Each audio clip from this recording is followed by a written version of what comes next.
Hi guys, welcome to our channel mister సిసింద్రి.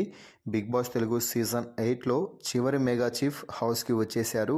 చివరి mega chief, అలాగే ఈ సీజన్కి 13వ వారానికి మెగా చీఫ్ ఎవరు అంటే రోహిణి ఎస్. ఈ వారం మెగా చీఫ్ టాస్క్లో గెలిచి రోహిణి మెగా చీఫ్గా గెలిచింది. ఇక అయితే ఈ వారం మెగా చీఫ్ కంటెండర్స్గా ఉన్న పృథ్వీ, టేస్టీ తేజ, విష్ణుప్రియ, యష్మిలను ఓడించి రోహిణి మెగా చీఫ్ అవ్వడం నిజంగా ఒక అద్భుతం అని చెప్పవచ్చు.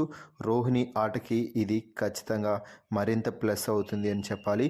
ఎందుకు అంటే ముఖ్యంగా మెగా చీఫ్ టాస్క్ చివరి లెవెల్లో పృథ్వీని చిత్తుగా ఓడించి మెగా చీఫ్ అయింది. ఒకానొక సమయంలో నామినేషన్స్లో భాగంగా పృథ్వీ రోహిణిని పైనుంచి కింది వరకు చూసి, నువ్వు ఒక వీక్ కంటెస్టెంట్, నువ్వా ఈ హౌస్లో ఉండేది అంటూ ఎగతాళిగా మాట్లాడాడు. అదే ఎగతాళిగా మాట్లాడిన రోహిణి చేతుల్లో ఈరోజు చివరి మెగా చీఫ్ టాస్క్లో భాగంగా పృథ్వీ ఓడిపోవడంతో రోహిణి మెగా చీఫ్గా గెలిచింది. అందుకే అనేది ఎవరిని ఏ సమయంలో కూడా తక్కువ అంచనా వేయకూడదు. వారికి సమయం దొరికినప్పుడు వారు కూడా పైకి లేస్తారు. దీంతో మెగా చీఫ్ టాస్క్లో రోహిణి చేతిలో ఓడిపోయిన పృథ్వీ అయితే చాలా కృంగిపోయాడు అని చెప్పవచ్చు. నేనేంటి రోహిణి చేతిలో ఓడిపోవడం ఏంటి అన్నట్టుగా చాలా ఎక్స్ట్రాలు అయితే చేశాడు, చాలా మాటలు మాట్లాడాడు. అయితే రోహిణి మాత్రం చాలా స్పోర్టివ్గా తీసుకొని ఓడిపోయాడు కాబట్టి బాధలో ఉన్నాడు అని ఏదేదో మాట్లాడుకుంటున్నాడులే అని అస్సలకి ఏమీ పట్టించుకోలేదు.